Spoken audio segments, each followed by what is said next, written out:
जे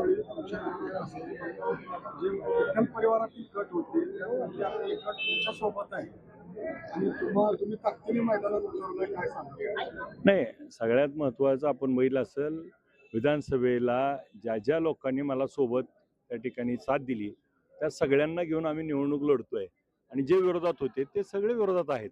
त्यामुळं जी विधानसभेचा निकाल होता, जो लोकसभेचा निकाल होता तोच उद्या जिल्हा परिषद पंचायत समिती निकाल असेल. 3500 रुपये दरावर सातत्याने टीका होती आणि आज तुम्ही खुलं आव्हान दिलंय की 600 रुपये शिंदेनी जाहीर करावे. द्यावे द्यावे हं.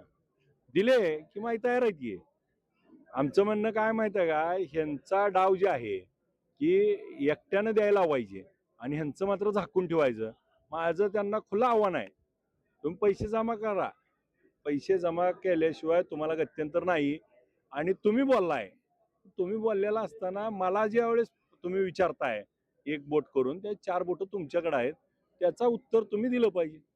आणि जे कोण बोलत होते, ज्यांनी कारखाने विकले, ज्यांनी कारखाने 40 वर्ष भाड्याने दिले, त्यांची लायकी आहे का ह्या विषयावर बोलायची? आबा जे राष्ट्रवादीचे कार्यकर्ते किंवा राष्ट्रवादी नेते होते काय ते तिकडे पिरियड गेले त्याच्यामुळे आपल्याला काय फरक पडत नाही, ती राष्ट्रवादी काँग्रेसमध्ये होते ना, ते नेहमीच विरोधात होते. कोणत्याही पक्षात राहून कुठेही राहून आम्हाला विरोध करणे हा त्यांचा धंदा आहे. आता ते त्यावेळेस कशावर गेलते, आता तिकटासाठी गेलेत.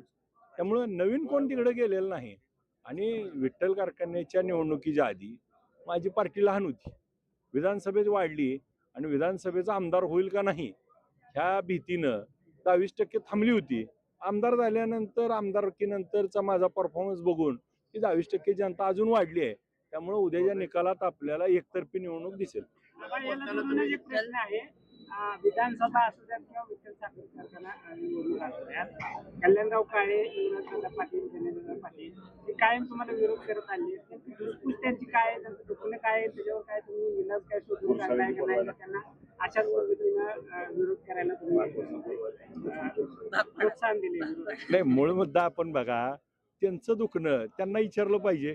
मला दिसतंय दुखणं काय माहिती आहे का, ही कालचा कार्यकर्ता आणि आमच्या विरोधात लढतोय, चेअरमन होतोय, आमदार होतोय, आमच्याच्यानं झालं नाही. ही चळपळाट असू शकते किंवा एखाद्या माणूस काय असतो, कर्तृत्व केलं तर आपण त्यापेक्षा चांगलं कर्तृत्व करतो. आणि दुसरी गोष्ट काय असते, एखाद्याचं कर्तृत्व आहे त्याच्यावर जळायचं काम पण होतं आणि मग त्या ह्याच्यामध्ये ह्याला विरोधच करायचा. अशा काही गोष्टी असतात, त्यातला काहीतरी प्रकार असू शकतो. तुम्ही त्यांना जर विचारलं नेमका अभिजित पाटलाला का विरोध, ज्या राजू बाप्पूंचा प्रचार 2004ला अभिजित पाटलानं केला, ज्या कल्याणराव काळेचा 2014ला प्रचार केला, जो तुमचा कार्यकर्ता होता, तुम्ही त्या कार्यकर्त्याला आमदार झाल्यानंतर त्याच्या पाठीवरती राहायला पाहिजे, त्याला आशीर्वाद द्यायला पाहिजे, त्याचा सोबत राहायला पाहिजे. मग तुम्हाला तिकडं जाऊन आता रणजित शिंदे जवळ वाटायला लागला. ज्या परिचारकांच्या विरोधात अनेक वर्ष 40 वर्ष इथला लढा झालाय, तुम्ही त्यांच्यासोबत जाऊन राहायला लागला. आणि अभिजित पाटील का, तर फक्त अभिजित पाटलाच्या घरात आमदार खासदार नाही, त्यांच्या घरात नेता नाही, सामान्य घरातला कार्यकर्ता त्या ठिकाणी एवढ्या पदावर पोचलाय, ही सण होईन आहे माझ्या दृष्टीने त्यांना. परिचारकांच्या बाबतीत एक प्रश्न आहे. परिचारकांनी राष्ट्रवादी सोडल्यानंतर भाजप मोठी करण्यासाठी जीवाचं रान केलं, आमदारकीसाठी त्यांनी प्रयत्न केले, पराभव पत्करावा लागला. त्यानंतर समाधानदादा अवतडे हे आमदार झाले. त्यानंतर भाजपमध्ये जे बाहेरच्या पक्षाचे त्यांची आयात झाली. आता तर तितकं त्यांचे वर्षानुवर्षी कट्टर वैरी जे समजले जातात ते कल्याणराव काळे सुद्धा भाजप परिचारकांना असं वाटायला लागले का की आता मला एकट्याला हे झेपणार नाही म्हणून यांना सोबत घेऊन जातात? नाही, त्याची मला तर दुसरी पार्श्वभूमी अशी वाटते की परिचारक साहेबांना विचारात घेऊन यांना घेतलं असेल, परंतु ते मान्य आहे का?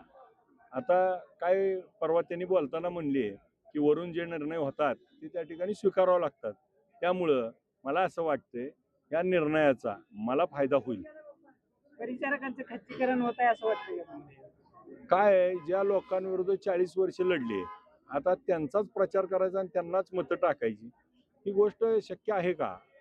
की आता त्यांना त्यांच्या लोकांना त्या ठिकाणी लक्षात येईल आणि उद्याच्या निवडणुकीमध्ये आपल्याला निकालातून दिसेल.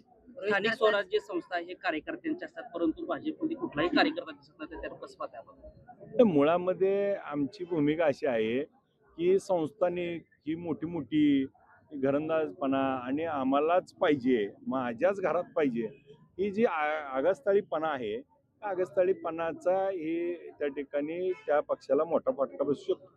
कल्याणराव काळेंनी भोसले पाटलांना कारखाना दिलेला आहे संचालनासाठी आणि आता ते पेन्शनमधून मुक्त झाल्यामुळे तुमच्या पाठीशी लागली पाठीशी त्यामुळे तुम्हाला जोरदार विरोध करावा लागेल असं काय आहे?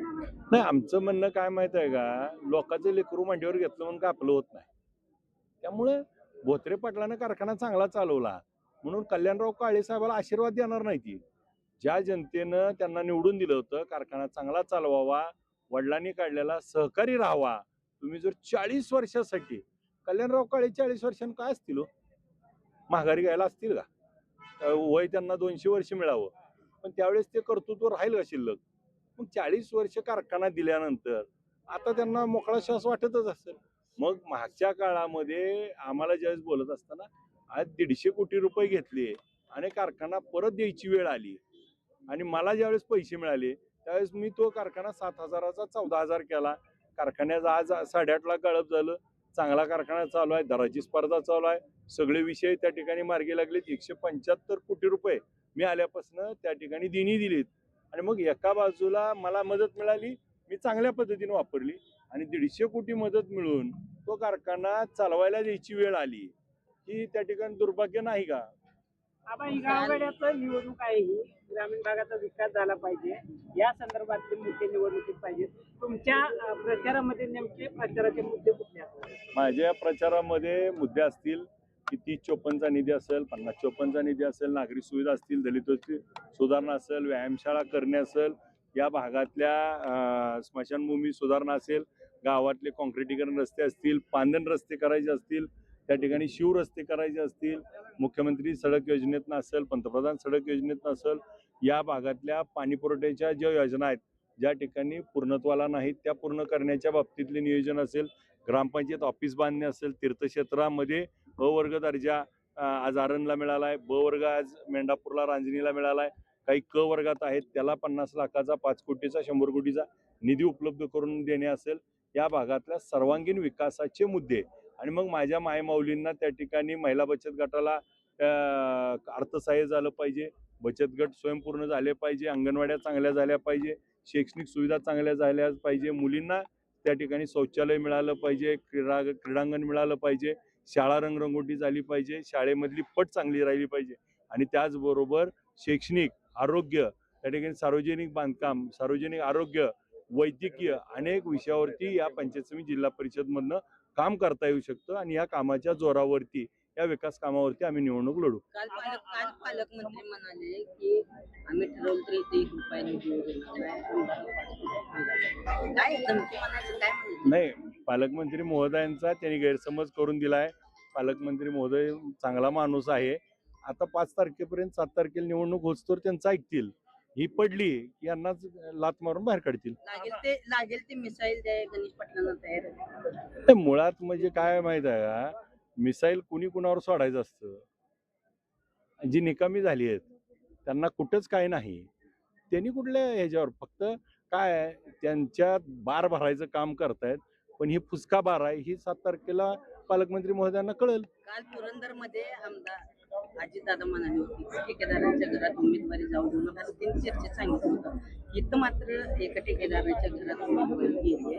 कार्यकर्त्यांना कुठे डावलण्याचा प्रयत्न नाही, झाला? सगळ्यात महत्वाचं बघा की अजितदादांच्या बाबतीत पण तुम्ही प्रश्न विचारला तसं त्यांनी सांगितलं की तेच उत्तर माझ्याकडे पण आहे की आमच्या उमेदवारा षण्मुखा भारत कोरके आहेत, त्या काही ठेकेदार नाहीत.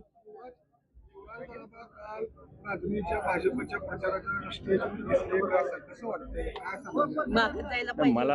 मला असं वाटतंय बरं का की या राज्यामध्ये यशवंतराव चव्हाण साहेबाचा, शरदचंद्र पवार साहेबाचा विचार ज्या औदुंबरांनी आयुष्यभर जपला, त्याला कुठंतरी यामध्ये दुःख वाटतं माझ्यासारख्या कार्यकर्त्यांना. परिचारकांनी मागं मदत केली. 100% मदत करू. त्यांना नाही करतील हे होईल ते होईल, पण याचा एंड ऑफ रिझल्ट काय?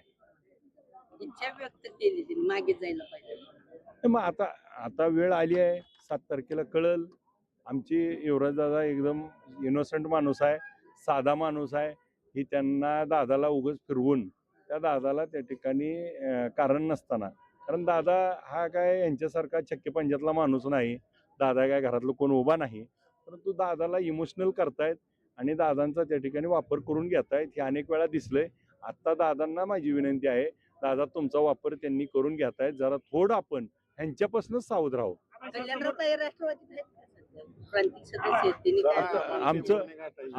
आमचं म्हणणं आहे, राष्ट्रवादीत असतील तर घड्याळाच्या उमेदवाराचा प्रचार करायला यावा. शेवटी मतदारांना काय आव्हान कराल? मतदारांना माझी या निमित्ताने एवढीच विनंती आहे की आपण मतदार राजांनी खासदार साहेबांना जसं मला निवडून दिलं म्हणून आज इथं लोकप्रतिनिधी म्हणून जिल्हा परिषद पंचायत समितीमध्ये आमच्या विचाराची लोक निवडून दिली, तर ती त्या ठिकाणी आम्ही एकामेकाच्या कॉर्डिनेशननं काम करू आणि विकास कामाला त्या ठिकाणी गती देण्यासाठी आपण आमच्या तुतारी वाजवणारा माणूस आणि घड्याळ याच्या पुढील बटन दाबून 5 तारखेला आमच्या सर्व उमेदवाराला प्रचंड मतांनी निवडून द्यावी ही विनंती करतो.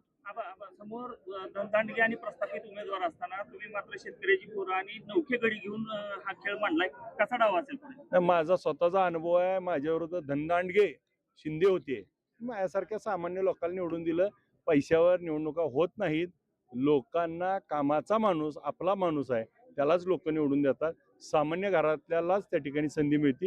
ही संधी माझ्या सर्व उमेदवारांना देतील अशी मला खात्री आहे. दादासाहेब साठे असा आरोप करतायत की स्टॅम्प पेपरवर तुम्ही काहीतरी त्यांना माढा नगरपंचायतीसाठी निवडून मागितली मालेगाव गटातून उमेदवारीसाठी. काय घडलं? आता साधा विषय आहे बघा, नगरपंचायतला नगराध्यक्ष आहेत त्या ताई. नगराध्यक्ष असताना माड्यापासून 25 किलोमीटर असणाऱ्या मानेगावमध्ये तुम्ही जिल्हा परिषदची उमेदवारी स्वतःसाठी मागताय. तुमच्या कार्यकर्त्यासाठी मागली असती तर एक वेळ ठीक होतं, पण स्वतःसाठी मागताय.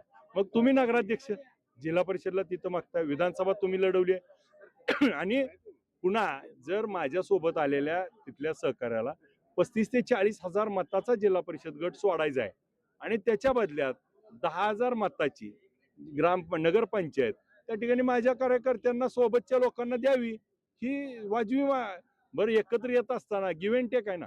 जर तुम्ही काय मागताय तर आम्हाला पण काहीतरी दिलं पाहिजे. ही माझ्या घरातलं कोण उभा करायसाठी नाही, माझे जे सहकार्य त्यांच्यासाठी मागितलं होतं आणि बोलताना त्यांनी मला म्हणले करू. मग मागं विधानसभेच्या वेळेस भैयासाहेब साक्षीदार आहेत, आम्ही पवार साहेबाच्या समोर बसलो, सर्व इच्छुक उमेदवारांमध्ये आम्ही मागणी केली आणि तिथं असा निर्णय झाला होता की आमच्यापैकी कुणालाही उमेदवारी दिली तर आम्ही प्रचार करू. मग त्याच्यामध्ये आम्ही सगळेजण त्या भूमिका घेतली की तिकडचे शिंदे आले तर त्यांना द्यायचं नाही, आमच्यापैकी कुणाला द्याल तर आम्ही प्रचार करू. मग असं ठरल्यावर मला तिकीट मिळाल्यावर ही समोर जाऊन उभा राहिली आणि दुफळी करून त्या ठिकाणी मला पाडण्याचा प्रयत्न केला. परत ही कशावरनं करणार नाही. आपण गावात म्हणत नाही गाव एकदा फसवलं दोनदा फसवलं पुढच्या स्टॅम्पवर लिहून दे, तसं म्हणायला गेलो. पण त्यांना त्या ठिकाणी त्याचं भांडवल करायचं होतं. परंतु ह्याच्यातनं वस्तुस्थिती अशी आहे की मलाच सगळं पाहिजे म्हणलं तर जनता आता खुळी राहिलेली नाही. लोकांनी लोकांचा निर्णय घेतील. भाजप प्रवेश तानाजी सावंतांनी अडवलं म्हणलं, शिवाजी सावंत यांच्या मुलाला भाजप. ते मुळामध्ये तुम्ही बघा विधानसभेच्या निवडणुकीत ते दोघं एकत्र आलते, 30 वर्ष भांडणं असणारी एकत्र येऊन आमच्या विरोधात लढले, तरी त्यांचा पराजय झालाय. आता अजून एकदा होईल. तुम्ही एक लास्ट तुम्ही आता म्हटलं की कलराव काळे हे अपक्ष आहे, तर भाजपमध्ये तसं काय होईल? बघा लवकर कळेल.